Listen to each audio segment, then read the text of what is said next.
ser fatores de risco entre profissionais da saúde, óligo e assintomáticos, com o objetivo de estimar o impacto da transmissão comunitária do SARS-CoV-2.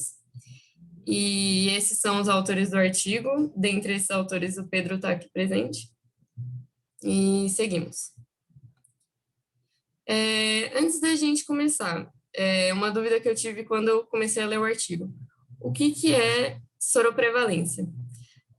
Soroprevalência é a frequência de indivíduos numa população que apresentam um determinado elemento no soro sanguíneo. Por exemplo, um anticorpo contra um agente patogênico. Essa foi a definição que eu peguei do dicionário Aulete. Mas a definição mais matemática de soroprevalência é a divisão entre soropositivos e a população sob risco de infecção por SARS-CoV-2. Era para ter uma barra aqui, separando os soropositivos dessa população, mas, enfim, é uma divisão. Essa é a definição epidemiológica. Tá. E na introdução do artigo são mencionados alguns elementos interessantes para a gente entender os resultados e a discussão. Primeiro, as motivações. A pandemia da Covid-19 certamente é um desafio para o sistema de saúde brasileiro, não tem como a gente negar isso. E no dia que eu estava fazendo os slides, que foi o dia 16 de fevereiro, já estava com 239.773 mortes devido à Covid-19. E a data mencionada no artigo, que é o dia 11 de agosto de 2020, foi a data de 100 mil mortes. Então, nesse curto período de tempo, a gente quase dobrou o número de mortes. Sobre os profissionais da saúde. Eles são altamente vulneráveis à infecção, porque eles estão lidando com pacientes que podem ser soropositivos. E nesses profissionais da saúde, fizeram um estudo em outros países e constataram que tem surtos de Covid-19 entre esses profissionais, o que pode sugerir que a transmissão da Covid-19 ocorreu nos hospitais e agravada pela falta de EPIs, o que é algo bem imaginável de acontecer no Brasil, que é um país que passa por bastante dificuldade de alocação de recursos e alocação de materiais, enfim. Sobre o Hospital das Clínicas, é o maior hospital da América Latina e é localizado em São Paulo, que é o epicentro da Covid-19 no Brasil, é o estado que mais tem casos, estado que mais tem mortes, enfim, é muito relevante. E os objetivos do artigo são avaliar a soroprevalência de SARS-CoV-2 e os fatores de risco para óligo e assintomáticos entre profissionais da saúde no HC. E outro objetivo era estimar o impacto da transmissão comunitária do SARS-CoV. Tá. Da metodologia. O delineamento foi um estudo transversal entre 14 e 18 de maio de 2020. E o que foi avaliado? A presença de anticorpos IgM e IgG contra SARS-CoV-2. E os participantes foram os profissionais de saúde do HC. Tá. E qual que era o contexto em relação aos EPIs? Os profissionais que eles tinham contato direto com o paciente, eles usavam a máscara N95, mais aquele pijama cirúrgico, o scrub. E durante os processos com geração de aerossol, os profissionais acrescentavam avental em cima do scrub, luvas descartáveis e face shield. A equipe de limpeza usava as máscaras N95 e os outros profissionais foi instituído que eles usassem máscaras cirúrgicas. E um pouquinho sobre as definições. Nesse artigo, o profissional da saúde foi definido como qualquer pessoa que trabalhasse no hospital, incluindo em serviços auxiliares. Então, médico, enfermeiro, técnico de enfermagem, segurança, equipe da limpeza, enfim, qualquer uma dessas pessoas foi denominada profissional da saúde. E óligo ou assintomático foi um profissional que teve uma sorologia positiva durante esse estudo, mas que ele não teve um teste prévio de RT-PCR para SARS-CoV-2. Tá. E para os profissionais foi aplicado um questionário. E o que tinha nesse questionário? Tinha questões socioeconômicas, perguntando sobre demografia, ou seja, onde morava, qual que era o bairro, enfim. Nível educacional, por exemplo, até qual série estudou, se tinha alguma formação. Categoria profissional, se era médico, enfermeiro, segurança, profissional de limpeza. Como que era o transporte até o trabalho, se era ônibus, se era carro, se era a pé, de bicicleta, como que era a habitação, se era casa, apartamento, quantos cômodos, e possíveis contatos domésticos, que é quantas pessoas moram na casa. E também tiveram questões de saúde, que são as comorbidades, tabagismo, medicações, vacinação para influenza, se estava em dia, uso de EPIs, infecção por Covid-19 prévia e sintomas respiratórios. Tá. E os dados desse questionário foram avaliados de duas formas. Primeiro foi realizada uma regressão logística univariada entre esses fatores de risco do questionário e o status sorológico do paciente.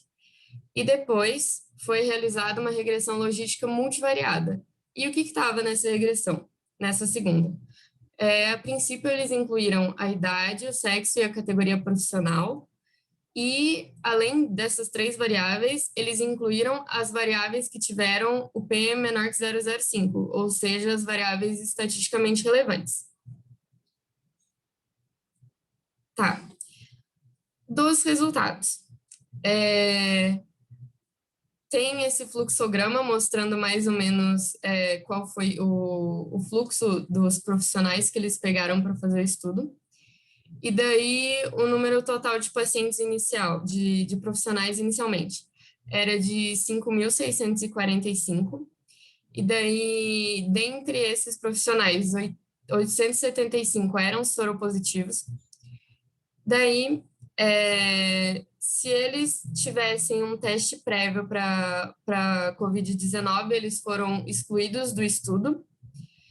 E se eles não tivessem, ou seja, se eles fossem óligo ou assintomáticos, eles continuavam no estudo e para eles era aplicado o questionário. Então, tirando esses que já tiveram PCR, sobraram 4.987 pacientes. Dentre esses, 701 pacientes eram soropositivos, ou seja, a soroprevalência dentre os óligo ou assintomáticos era de 14,1%. E daí colocaram esses 4.987 pacientes para responder o questionário. Dentre os que responderam o questionário completo, esses 2.415, tinha 273 soropositivos, ou seja, a soroprevalência era 11,3%, e dentre os que não responderam o questionário, a soroprevalência foi um pouco maior, foi de 16,6%. Tá. Outros resultados interessantes. Foram avaliados o sexo dos profissionais, a idade, a etnia e o local em que eles trabalhavam no hospital. Na categoria sexo, a soroprevalência foi bastante semelhante entre homens e mulheres, e na categoria profissionais da saúde, na categoria da idade dos profissionais da saúde, a soroprevalência foi menor nos profissionais da saúde com mais de 61 anos. Essa, inclusive, é uma coisa que eu fiquei um pouco em dúvida no artigo. Depois eu gostaria de perguntar se tem alguma hipótese para essa soroprevalência entre maiores de 61 anos ser menor. Tá.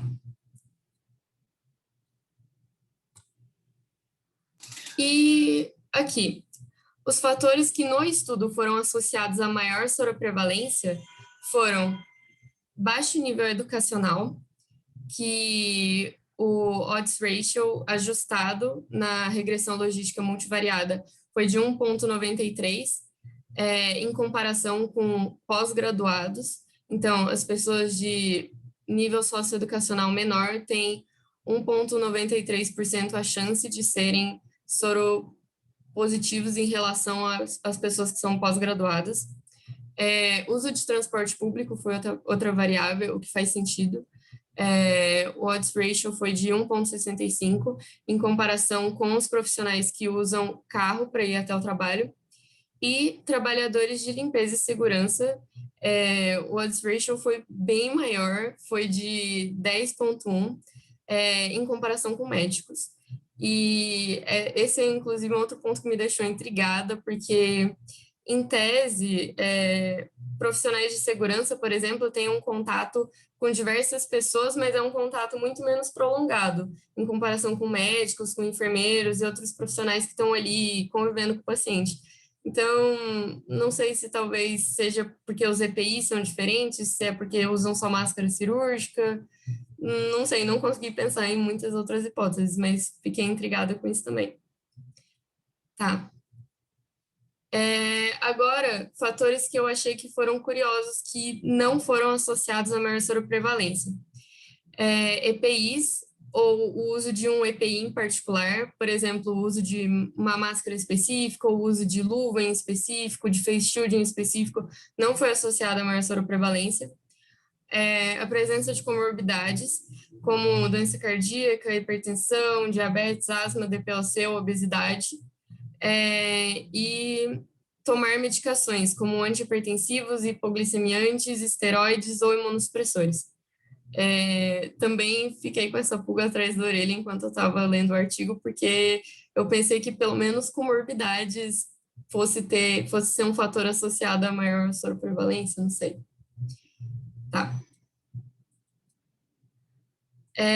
Agora, em relação ao endereço dos profissionais.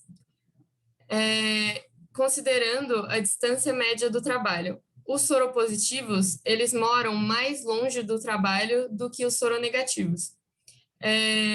Uma hipótese para isso, talvez, é porque se eles moram mais longe e usam transporte público, talvez eles passem mais tempo no transporte público e isso seja mais propício a que eles se contagiem com o SARS-CoV-2. Não sei, pensei nisso. Em relação à renda, os soropositivos têm uma renda menor, uma renda per capita menor que os soronegativos. Isso pode estar relacionado com acesso à educação, acesso à informação de qualidade, ou mesmo os profissionais da limpeza e segurança têm uma renda menor que médicos, e isso da renda se correlaciona com a categoria profissional também. Achei muito interessante que foi feita essa análise no artigo. E na discussão eu trouxe alguns pontos que eu achei bastante interessantes, que é a comparação da soroprevalência de profissionais da saúde oligoassintomáticos desse estudo com profissionais de outros países. Eu achei que foi bem maior, assim, no Brasil, pelo menos considerando esse estudo, foi de 14% a soroprevalência, na Europa ficou entre 1,6% e 10,7%, e na Ásia ficou entre 0% e 2%, o que eu achei estranho, foi um valor bem diferente dos 14% brasileiros. Não consegui pensar numa hipótese, mas essa é uma dúvida que eu fiquei também enquanto eu estava lendo. Os profissionais, comparando com profissionais de outras áreas do hospital, não variou muito. Então, no prédio dedicado à Covid-19 e nos ambulatórios de menor exposição, a soroprevalência foi bem parecida. E na parte de urgência e emergência do HC e nas outras áreas, a soroprevalência foi bem parecida também. E em comparação com a comunidade, fizeram um inquérito sorológico doméstico, que é mencionado no artigo, e a soroprevalência foi de 12%. E em comparação com a soroprevalência desses profissionais da saúde de 14%, é um valor bastante semelhante. Então, isso significa que esses profissionais, eles podem ter se infectado na comunidade mesmo, não necessariamente no local de trabalho deles. E essa, inclusive, é uma das conclusões do artigo, né, que demonstra que tem realmente uma grande relevância da transmissão comunitária do SARS-CoV-2, né, visto por essas soroprevalências semelhantes. Outra discussão que eu achei muito interessante trazerem foi a de desigualdade social e maior sobreprevalência. Tem três fatores que se intersectam e que estão relacionados à maior sobreprevalência. Esses fatores são maior distância da casa ao trabalho, uso de transporte público e residir em bairros mais pobres. E é comentado no artigo que pessoas de menor renda podem passar mais de 2 horas por dia no transporte público. Isso é bastante visível na realidade brasileira. Acho que todo mundo que pegou um ônibus em São Paulo já sabe como que é a realidade. E também é mencionado que nas horas de pico o transporte público está lotado, facilitando a transmissão do vírus. É muito interessante isso ser colocado num artigo que é veiculado internacionalmente, porque essa pode não ser a realidade de outros países. Por exemplo, nos Estados Unidos, na Europa, eu não sei como é, mas pode não ser desse jeito que é no Brasil. Então, é muito interessante essa relação entre a desigualdade social e a maior soroprevalência nos profissionais da saúde. Outros pontos interessantes são educação e fake news. Os profissionais de limpeza e segurança, comparados a médicos, têm 10 vezes a chance de serem soropositivos. E por que isso? Talvez por uma menor renda, que leve a um menor nível educacional, um menor acesso à educação de qualidade, e talvez isso leve a uma maior susceptibilidade a fake news. No artigo é mencionado a importância da educação formal, para as pessoas interpretarem melhor as notícias que elas recebem, para as pessoas filtrarem o que elas podem considerar como bom, o que elas podem considerar como ruim. Para a gente que está na faculdade, a gente está numa bolha, a gente sabe pegar um artigo, a gente sabe ler, a gente sabe onde procurar evidência, a gente sabe ir no PubMed, no UpToDate e pesquisar as informações, mas na realidade de uma pessoa que é profissional de limpeza ou de segurança, talvez isso não seja tão comum. Então, achei muito interessante isso ter sido mencionado. Outro aspecto interessante foi o número de habitantes na residência. Eu imaginei que fosse ter relação com soropositividade, mas não teve uma relação estatisticamente significante. E as possíveis explicações para isso são que ter várias pessoas morando na mesma residência é um aspecto cultural brasileiro. De novo, a gente vive numa bolha. Talvez na casa em que vocês moram não more, por exemplo, mais de 3, 4 pessoas, mas em algumas camadas sociais é muito comum que more famílias inteiras, pais, mães, filhos, tios, avós, numa mesma casa, e talvez numa mesma casa de um tamanho reduzido. Então, eu achei muito interessante que foi mencionado, que foi trazida essa temática. E outra justificativa é que, além de ser um aspecto cultural brasileiro, justamente por ser um aspecto cultural, provavelmente não difere muito entre os profissionais. Talvez tenha uma diferenciação entre um profissional que é médico e tem uma renda maior, mas entre o restante dos profissionais do Hospital das Clínicas, talvez não tenha essa diferenciação. E o que isso sugere? Sugere que a infecção não ocorreu primariamente na residência, porque não teve relação com o número de pessoas que moram na casa. Então, a pessoa provavelmente pegou na comunidade mesmo, mas fora da sua residência. E talvez transmitiu para as pessoas da residência posteriormente. Era isso que eu tinha para falar. E de fechamento, eu achei um artigo muito interessante que, além de trazer esses números, ele traz uma discussão social assim bastante relevante e dá visibilidade para grupos de trabalhadores do hospital que normalmente não são tão valorizados assim. Porque quando a gente pensa em hospital, a gente pensa em médico, enfermeiro, técnico, essas pessoas que estão em contato com o paciente, mas esses outros profissionais são os profissionais de segurança e limpeza, que são os que têm 10 vezes mais chance de pegar coronavírus, provavelmente não estão recebendo tanta atenção quanto deveriam. Então, eu acho que esse artigo é um alerta para direcionamento de políticas públicas, de recursos, enfim, achei muito relevante. É isso. Muito bem, Mafê, escute os aplausos, a salva de palmas foi ótima, ótima apresentação, né? Então, boa noite a todos aí.